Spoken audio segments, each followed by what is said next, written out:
имрӯз дар қасри миллат асосгузори сулҳу ваҳдати миллӣ пешвои миллат президенти ҷумҳурии тоҷикистон муҳтарам Эмомалӣ Раҳмон президенти Федератсияи байналмилалии ҷудо Мариус Визерро ба ҳузур пазируфтанд. гузориш дар ин бора. 1 июн дар қасри миллат асосгузори сулҳу ваҳдати миллӣ пешвои миллат президенти ҷумҳурии тоҷикистон муҳтарам Эмомалӣ Раҳмон президенти Федератсияи байналмилалии ҷудо Мариус Визерро ба ҳузур пазируфтанд. дар рафти мулоқот ҳолати кунунӣ ва дурнамои ҳамкории Кумитаи миллии олимпии ҷумҳурии тоҷикистон, Федератсияи ҷудои тоҷикистон ва Федератсияи байналмилалии ҷудо баррасӣ гардиданд. Президенти мамлакат муҳтарам Эмомалӣ Раҳмон дар оғози суҳбат таъкид доштанд ки мо алоқаманди ҳамкориҳои самарабахш бо Федератсияи байналмилалии ҷудо ҳастем. изҳори итминон карда шуд ки ин ҳамкориҳо дар оянда низ идома ёфта ҷудои тоҷик дар арсаи байналмилалӣ ба натиҷаҳои баланди варзишӣ ноил хоҳад шуд. ҷонибҳо аз сатҳи имрӯзаи ҳамкориҳои Тоҷикистон ва Федератсияи байналмилалии ҷудо изҳори қаноатмандӣ карданд. таъкид гардид ки мусобиқаи сатҳи баланди байналмилалии Гран-при Душанбе 2023 ки бори аввал аз тарафи Федератсияи ҷудои Тоҷикистон дар пойтахти кишвар доир мегардад, натиҷаҳои хуб ба бор хоҳад овард.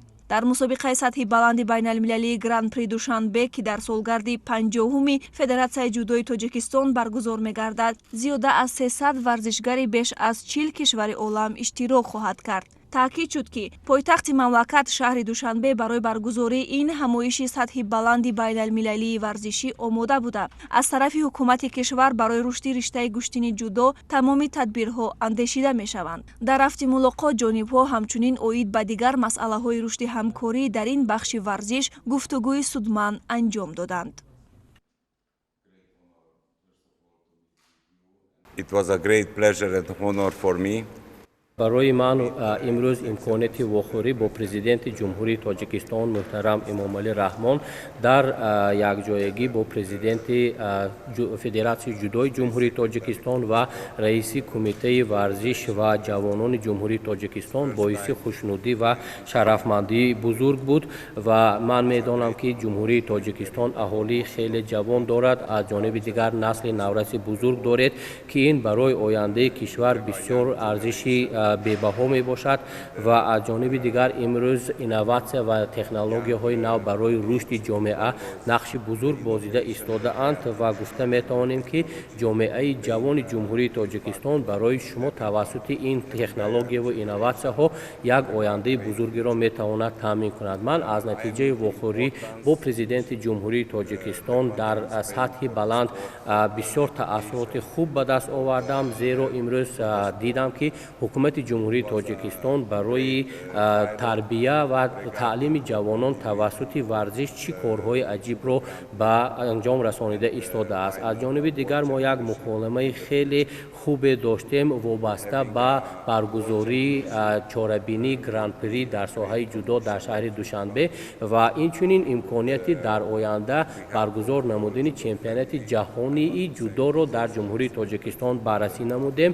агар чунин имконият пайдо шавад, ин барои муаррифии ҷумҳурии Тоҷикистон барои ба кишвар овардани сармоягузориҳо бениҳоят имконияти хуб фароҳам меорад, зеро мо дар доираи чемпионати ҷаҳонӣ инчунин форумҳои иқтисодӣ ва намоишгоҳҳои фарҳангиву ҳунарҳои мардумӣ ташкил мекунем ки он барои овардани сармоягузорӣ ва инчунин барои пешбурди фарҳангу арзишҳои ҷумҳурии Тоҷикистон ва дигар миллатҳо метавонад нақши бузург бозад. аз номи тамоми аъзои оилаи бузурги ҷаҳонии ҷудо ман ба президенти ҷумҳурии Тоҷикистон, ба ҳукумати кишвар ва инчунин ба Федератсияи ҷудои ҷумҳурии Тоҷикистон барои дар сатҳи баланд доир намудани чорабинии Гран-при дар соҳаи ҷудо дар шаҳри Душанбе миннатдории худро изҳор мекунам.